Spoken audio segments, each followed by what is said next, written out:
안녕하세요. 김어준입니다. 문재인 대통령이 취임했습니다. 박근혜 전 대통령의 권한정지, 파면, 구속까지 이어진 무려 5개월 넘는 대통령 거리 상태 기간의 국정 공백도 어마어마하고 미국, 중국 사이에서 고차방 정식으로 풀어내야 할 사드와 북핵부터 일본 정부와의 위안부 문제, 경제 문제, 취업, 복지, 재벌, 검찰, 세월호, 최순실, 4대강, 자원외교 우선순위를 따지기 힘들 만큼 중요하고 시급한 문제가 너무 많습니다. 대선 기간 각 후보, 지지자들 간 주고받았던 거친 공방으로 인한 상처도 여전히 시립니다. 생각해보면 작년 가을부터 대한민국 전체가 촛불과 탄핵과 대선으로 숨고를 사이도 없이 정신없이 달려왔습니다.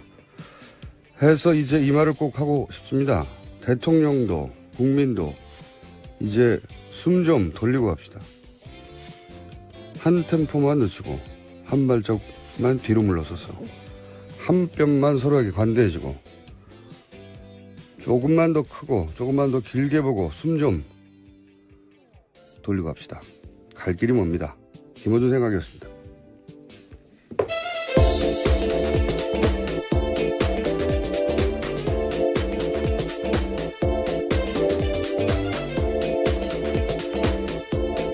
시사인의 김은지입니다. 네.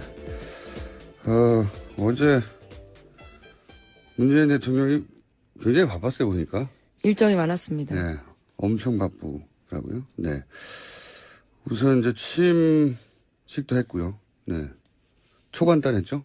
네, 국회에서 정말 간단하게 했는데 이례적으로 300명 자리밖에 만들지 않았었고요. 네. 또 예산도 딱히 들지 않았다고 합니다. 예산이 뭐 들 게 없더라고요, 보니까. 네, 박근혜 전 대통령 취임식 때 30억 넘게 들었다고 하던데요. 비교가 되죠. 뭐 돈의 문제이기도 하지만 지금 뭐 취임식을 따로 준비하고 할 겨를도 없고요. 네. 굉장히 간소하고 담백하게 그냥 끝났어요. 네. 본인 성격도 그래요. 아마 정식으로 취임식을 했더라도 그렇게 크고 화려한 취임식은 아니었을 텐데 취임식으로는 아마 앞으로 보기 힘들 정도로 초간단. 네, 시민들과 셀카 같은 것들도 찍고요. 네. 굉장히 이례적인 상황들이 많이 보였습니다. 이제 앞으로 이제 5월에 그럼 대선이 계속 있느냐 이렇게 궁금하시는 분들이 많던데 3월인 거죠. 네, 인수위 기간이 있기 때문입니다. 네. 3월에 앞으로는 이제 대선이 있는 겁니다. 네. 그러면 선거 운동 기간은 한 겨울이 되는 거죠. 네, 굉장히 추울 때죠. 뭐 그런 일은 없어야겠지만 혹시라도 다음에 탄핵될 대통령은 가능하면 없어야죠. 여름에 좀 부탁드립니다. 없어야 합니다. 네. 한 겨울에 이제 꽁꽁 손이 언 채로 유세도 해야 되고 지지자들도 얼음판, 빙판으로 나가야 된다는 거야. 그렇습니다. 여하간 앞으로는 3월에 있게 되는 겁니다. 대선은. 개헌이 있거나 또는 탄핵이 있지 않은 앞으로는 3월 대선이 됩니다. 자, 그리고 이제 눈에 띄었던 것은, 경제기득 후보들 중에는 유승민 후보가 취임식에 자리를 했어요. 예. 네, 악수하는 모습 보였습니다. 다른 후보들은 아마도 일부러 이제 피해주는 게 예의다. 이렇게 생각하신 분들도 있고, 또는 오고 싶지 않았던 분들도 있을 수도 있죠. 근데 이유가 뭐였든지 간에, 본인이 앞으로 계속 정치를 할 거면 유승민 이제 의원이라고 불러야 되겠네요. 유승민 의원처럼 오는 게 좋지 않았을까 하는 생각을 했어 보면서. 네, 승복하는 모습을 보여줬다라는 이미지를 남겼습니다. 그것도 그렇지만 이제 뭐 진심은 어떤지는 본인 마음에 들어가 봐야겠지만 축하한다는 뭐 그래서 호감도 상승한 것으로 전반적으로. 자, 어제 뭐 취임 연설도 있었는데 못 들으신 분들 위해서 저희가 초압축 버전으로 잠깐 들려드리겠습니다. 저는 감히 약속드립니다. 2017년 5월 10일 이날은 진정한 국민 통합이 시작된 날로 역사에 기록될 것입니다. 광화문 시대 대통령이 되어 국민들과 가까운 곳에 있겠습니다. 사랑하고 존경하는 국민 여러분, 2017년 5월 10일 오늘 대한민국이 다시 시작합니다. 나라를 나라답게 만드는 대역사가 시작됩니다. 이 길에 함께 해 주십시오. 저의 신명을 바쳐 일하겠습니다. 감사합니다.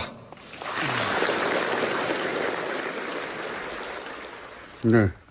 뭐 이런 전반적인 내용의 취임사가 있었습니다. 저희가 짧게 20초 버전으로 압축했고. 자, 그리고 바로 한 일이, 여의도를 갔죠. 네, 취임식 전에요. 먼저 야당 지도부들을 찾았습니다. 예. 오전에요. 그게 먼저였나요? 예. 네, 그랬군요. 야당 지도부를, 원래 이제 당선되면 야당부터 찾겠다고 하긴 했었는데, 실제로. 이것도 이제 처음 있는 일이라, 언론의 주목을 많이 받았습니다.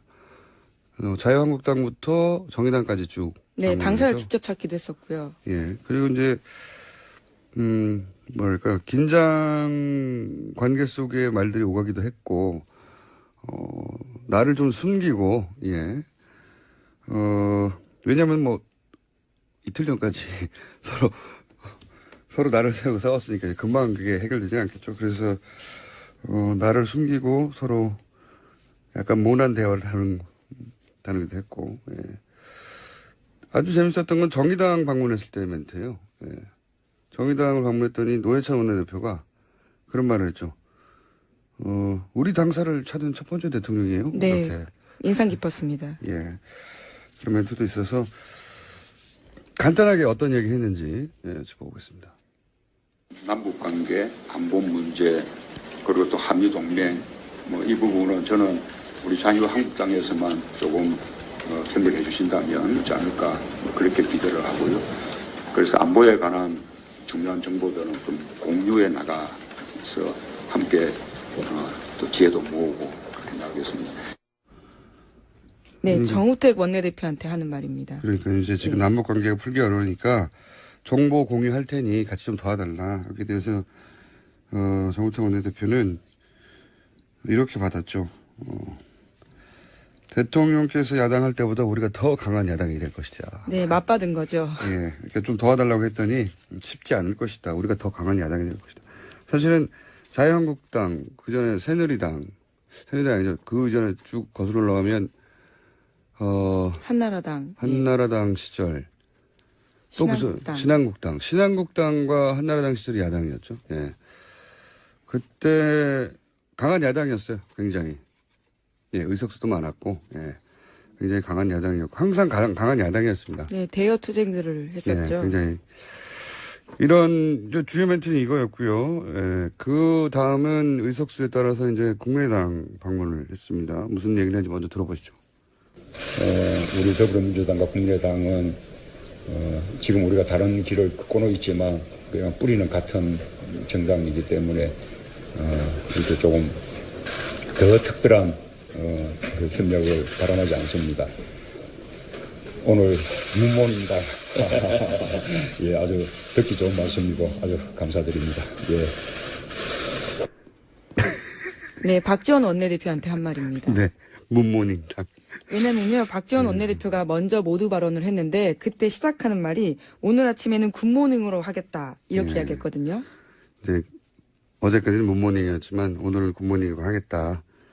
했더니 이제 그걸 받아서 문모닝당. 예. 이게 날이 선 거예요, 서로 아직. 이 대화, 국민의당과의 대화가 가장 긴장감이 넘쳤어요. 많은 기자들의 관심을 모으기도 했고요. 그리고 이제 박지원 대표나 주승용 원내대표도 얼굴을 맞추지 않으려고, 예. 감정 처리가 아직 안 되는 상태인 거죠. 예. 뭐, 좀 더 이렇게 유연하게 했으면 훨씬 더, 뭐랄까요, 더 강하게 보였을 텐데, 하여튼 이 장면은 나중에 계속 화제가 될 것 같아요. 두고두고. 예. 본인당. 바른정당도 물론 갔습니다. 예. 바른정당. 예, 연이어서 갔죠. 네. 들어보겠습니다. 우리 경제 위기뿐만 아니라 안보 위기, 특히 한미동맹 더 튼튼히 하면서 또 남북관계도 제대로 풀어나가야 되는 그런 부분들에 대해서 특히 우리 바른정당에서 협력해 주신다면 훨씬 더 우리가 어려움을 헤쳐나가는데 큰 힘이 되지 않을까 그렇게 생각하고 보수정당은 이제 남북 문제 풀 때 좀 도와달라는 말을 공통적으로. 네, 주호영 원내대표한테 한 말입니다. 네. 오히려 이제 바른정당은 좀 허기했습니다. 네, 탄핵에 대해서 이야기하면서 입장이 같았다라는 네. 식의 이야기를 한 거죠. 바른정당이 오히려 국민의당이나 자유한국당보다는 분위기가 좋았다. 네. 그래서 뭐 특별히 저희가 짚을 대화는 없고요. 자, 그리고 그다음 정의당 잠깐 보겠습니다. 심상정 후보와는 어젯밤에 서로 축하와 위로를 나누는 그런 통화를 했습니다. 저는 정의당이 이번에 뜻을 이루지는 못했지만 그러나 정의당의 어떤 가치, 정책 지향 이런 것을 국민들에게 알리는 데는 저는 충분히 성공했다고 생각하고. 자, 그랬더니 이제 당사를 찾은 첫 번째 대통령 얘기가 나왔던 거고요. 네, 노회찬 원내대표한테 한 말인데 노회찬 원내대표도 화답을 하면서 야당 정치인과 소주 한잔하는 대통령 모습 보고 싶다라는 식의 일종의 제안을 했습니다. 자, 근데 제가 보니까 토론회 때부터 훨씬 말을 잘하더라고요. 조금 더 편안해진 상태이기 네. 때문으로 짐작되는데요. 토론회 때 그렇게 했으면 좀 더 표를 얻었죠. 자, 그리고 나서 이제 인선 발표하고 특이한 점은 인선을 대통령 본인이 기자회견 하면서 네, 직접 했습니다. 예, 그래서 대본 없이 기자회견하고 질문을 하라고 그랬더니 이제 청와대 출입기자들이 질문이 준비가 안 돼가지고 질문이 없었어요.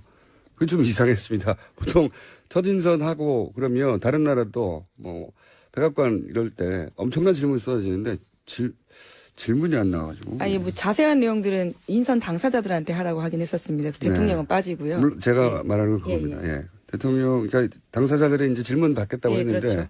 질문이 없었어요. 자, 인선으로는 뭐 국무총리 후보자, 대통령 비서실장 그리고 국정원장, 내정자 그렇게 발표됐고 경호실장도 발표했습니다. 네, 경호실장도. 네.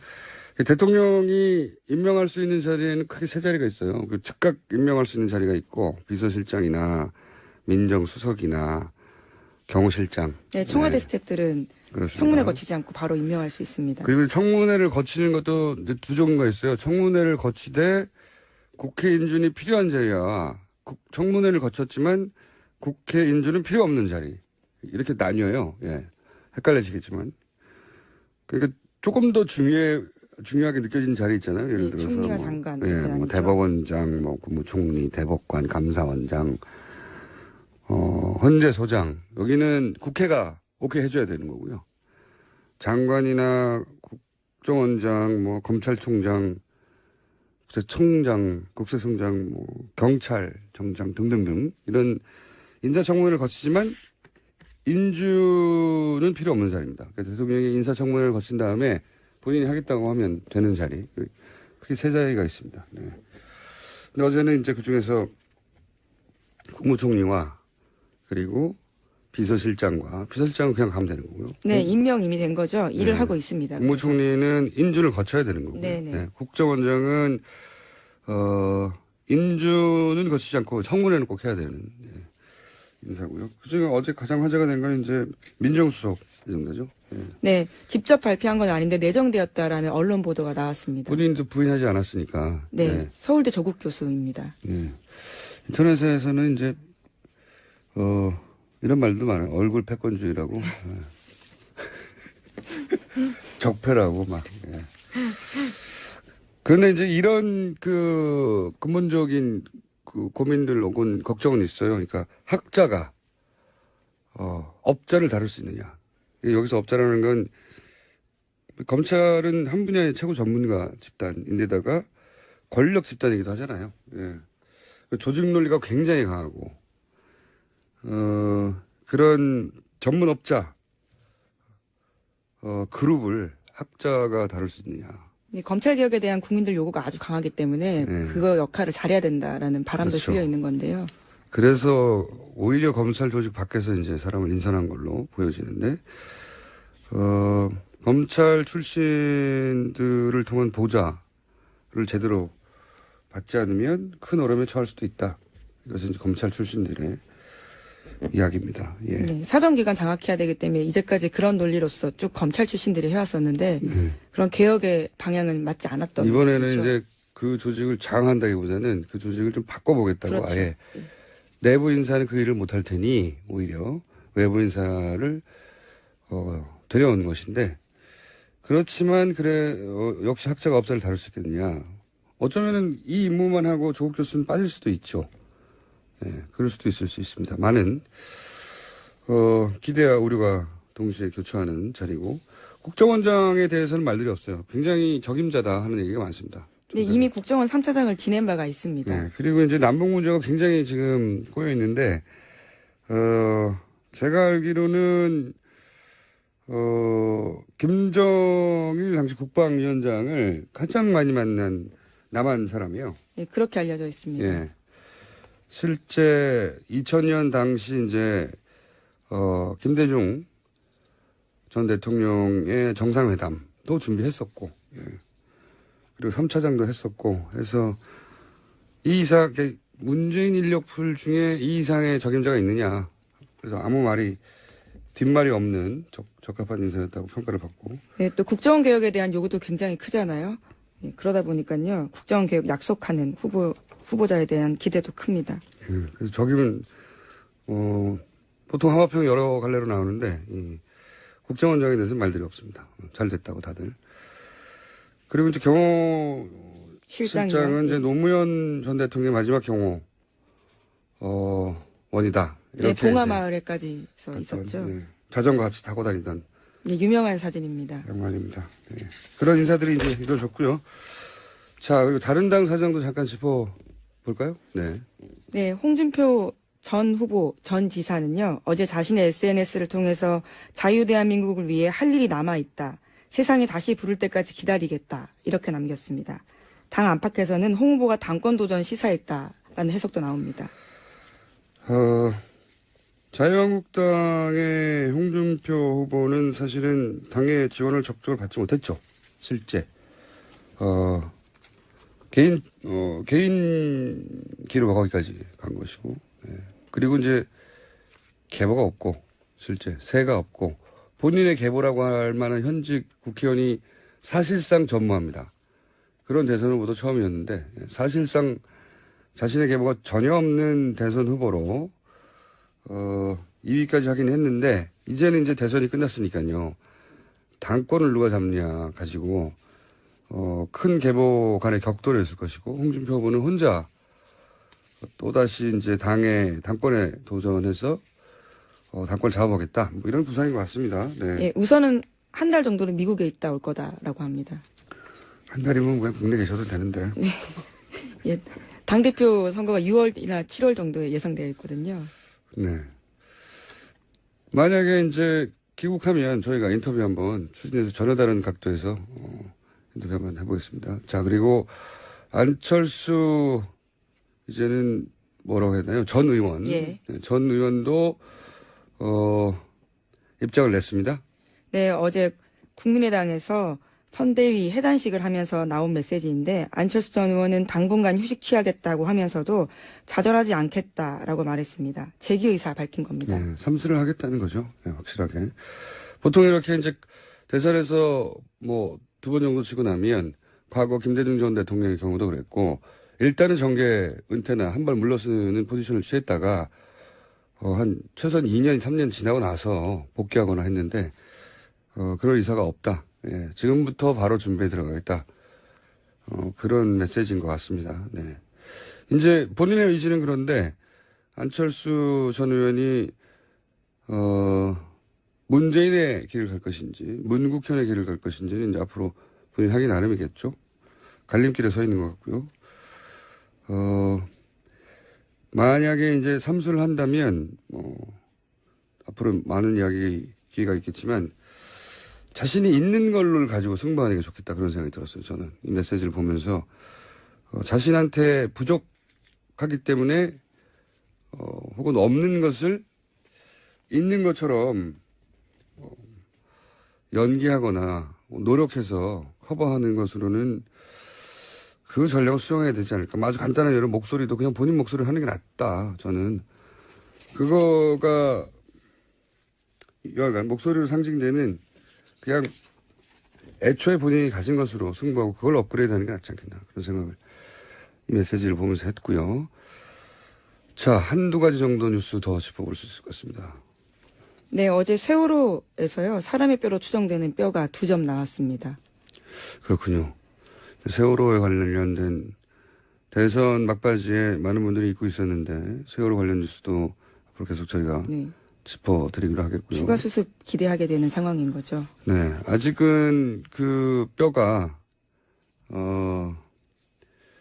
누구의 뼈인지 네, 한 달 정도 걸린다고 합니다. 네, 아직 DNA 분석하고요. 미수습자하고 미수습자의 뼈인지 아닌지는 전혀 확인되지 않은 상태로 네. 예, 뼈 2점이 추가적으로 발견됐고 아주 오래 걸릴 것 같아요. 생각보다. 네. 입양만 하면 금방 될 줄 알았는데 지금 속도라면 몇 개월이 걸릴 수도 있을 것 같습니다. 네. 자, 하나 정도 짧게 짚고 끝낼 수 있을 것 같습니다. 네, 이제 표 분석이 본격적으로 되고 있는데 네. 문재인 대통령이 강남 3구에서도 첫 승리했다고 합니다. 그러니까 서울 25개 자치구에서 모두 이겼다라는 거죠. 그건 처음 있는 일이네요. 예. 진보 보수 무관하게 대부분 이제 강남은 보수에서 항상 점령하고 나머지 지역은 야권 후보가 가져가고 서울 지역은 특히 그랬었는데 이번에는 전 지구가 다. 요 분석은 저희가 오늘은 뭐 간단하게 언급만 하고요. 요 분석은 전국을 가지고 앞으로 분석이 나올 테니까 차근차근 짚어보기로 하겠습니다. 지금까지 시사인의 김은지였습니다. 감사합니다. 안녕하세요. 김어준입니다. 문재인 대통령이 취임했습니다.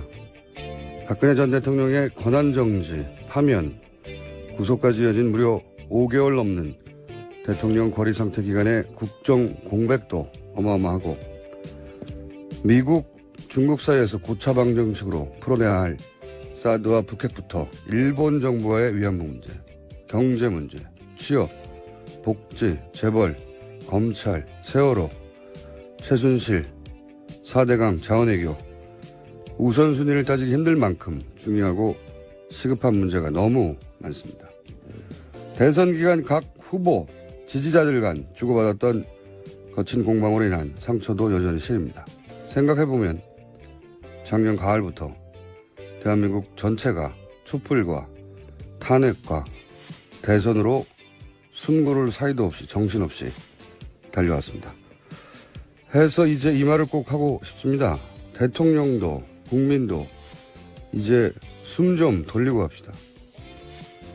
한 템포만 늦추고 한 발짝만 뒤로 물러서서 한 뼘만 서로에게 관대해지고 조금만 더 크고 조금만 더 길게 보고 숨 좀 돌리고 합시다. 갈 길이 멉니다. 김어준 생각이었습니다.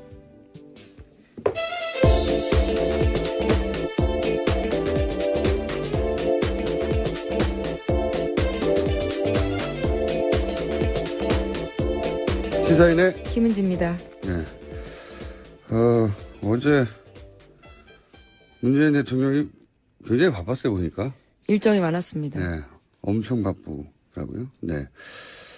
우선 이제 취임식도 했고요. 네. 초간단했죠? 네, 국회에서 정말 간단하게 했는데 이례적으로 300명 자리밖에 만들지 않았었고요. 네. 또 예산도 딱히 들지 않았다고 합니다. 예산이 뭐, 들 게 없더라고요, 보니까. 네, 박근혜 전 대통령 취임식 때 30억 넘게 들었다고 하던데요. 비교가 되죠. 뭐, 돈의 문제이기도 하지만, 지금 뭐, 취임식을 따로 준비하고 할 겨를도 없고요. 네. 굉장히 간소하고 담백하게 그냥 끝났어요. 네. 본인 성격도 그래요. 아마, 정식으로 취임식을 했더라도, 네. 그렇게 크고 화려한 취임식은 아니었을 텐데, 취임식으로는 아마 앞으로는 오고 싶지 않았던 분들도 있을 수도 있죠. 근데 이유가 뭐였든지 간에, 본인이 앞으로 계속 정치를 할 거면 유승민, 이제 의원이라고 불러야 되겠네요. 유승민 의원처럼, 오는 게 좋지 않았을까 하는 생각을 했어, 보면서. 네, 승복하는 모습을 보여줬다라는 이미지를 남겼습니다. 그것도 그렇지만 이제, 진심은 어떤지는 본인 마음에 들어가 봐야겠지만, 축하한다는 뭐 그런, 그래서 호감도 상승한 것으로 전반적으로. 자, 어제 뭐 취임 연설도 있었는데 못 들으신 분들 위해서 저희가 초압축 버전으로 잠깐 들려드리겠습니다. 저는 감히 약속드립니다. 2017년 5월 10일 이날은 진정한 국민 통합이 시작된 날로 역사에 기록될 것입니다. 광화문 시대 대통령이 되어 국민들과 가까운 곳에 있겠습니다. 사랑하고 존경하는 국민 여러분, 2017년 5월 10일 오늘 대한민국이 다시 시작합니다. 보기 힘들 정도로 초간단. 네, 시민들과 셀카 같은 것들도 찍고요. 네. 굉장히 이례적인 상황들이 많이 보였습니다. 이제 앞으로 이제 5월에 그럼 대선이 계속 있느냐 이렇게 궁금하신 분들이 많던데 3월인 거죠. 네, 인수위 기간이 있기 때문입니다. 네, 3월에 앞으로는 이제 대선이 있는 겁니다. 네. 그러면 선거 운동 기간은 한 겨울이 되는 거죠. 네, 굉장히 추울 때죠. 뭐 그런 일은 없어야겠지만 혹시라도 다음에 탄핵될 대통령은 가능하면 없어야죠. 여름에 좀 부탁드립니다. 없어야 합니다. 예. 한 겨울에 이제 꽁꽁 손이 언 채로 유세도 해야 되고 지지자들도 예, 얼음판, 빙판으로 나가야 된다는 거야. 그렇습니다. 이왕은 앞으로는 3월에 있게 되는 겁니다. 대선은. 개헌이 있거나 또는 탄핵이 있지 않은 앞으로는 3월 대선이 됩니다. 자, 그리고 이제 눈에 띄었던 것은, 경제기득 후보들 중에는 유승민 후보가 취임식에 자리를 했어요. 예. 네, 악수하는 모습 보였습니다. 다른 후보들은 아마도 일부러 이제 피해주는 게 예의다. 이렇게 생각하신 분들도 있고, 또. 나라를 나라답게 만드는 대역사가 시작됩니다. 이 길에 함께 해 주십시오. 저의 신명을 바쳐 일하겠습니다. 감사합니다. 네. 뭐 이런 전반적인 내용의 취임사가 있었습니다. 저희가 짧게 20초 버전으로 압축했고. 자, 그리고 바로 한 일이, 여의도를 갔죠. 네, 취임식 전에요. 먼저 야당 지도부들을 찾았습니다. 예. 오전에요. 그게 먼저였나요? 예. 네, 그랬군요. 야당 지도부를, 원래 이제 당선되면 야당부터 찾겠다고 하긴 했었는데, 실제로. 이것도 이제 처음 있는 일이라, 언론의 주목을 많이 받았습니다. 자유한국당부터 정의당까지 쭉. 네, 당사를 방문해서. 직접 찾기도 했었고요. 예. 그리고 이제, 뭐랄까요. 긴장 관계 속의 말들이 오가기도 했고, 나를 좀 숨기고, 예. 왜냐면 뭐, 이틀 전까지 서로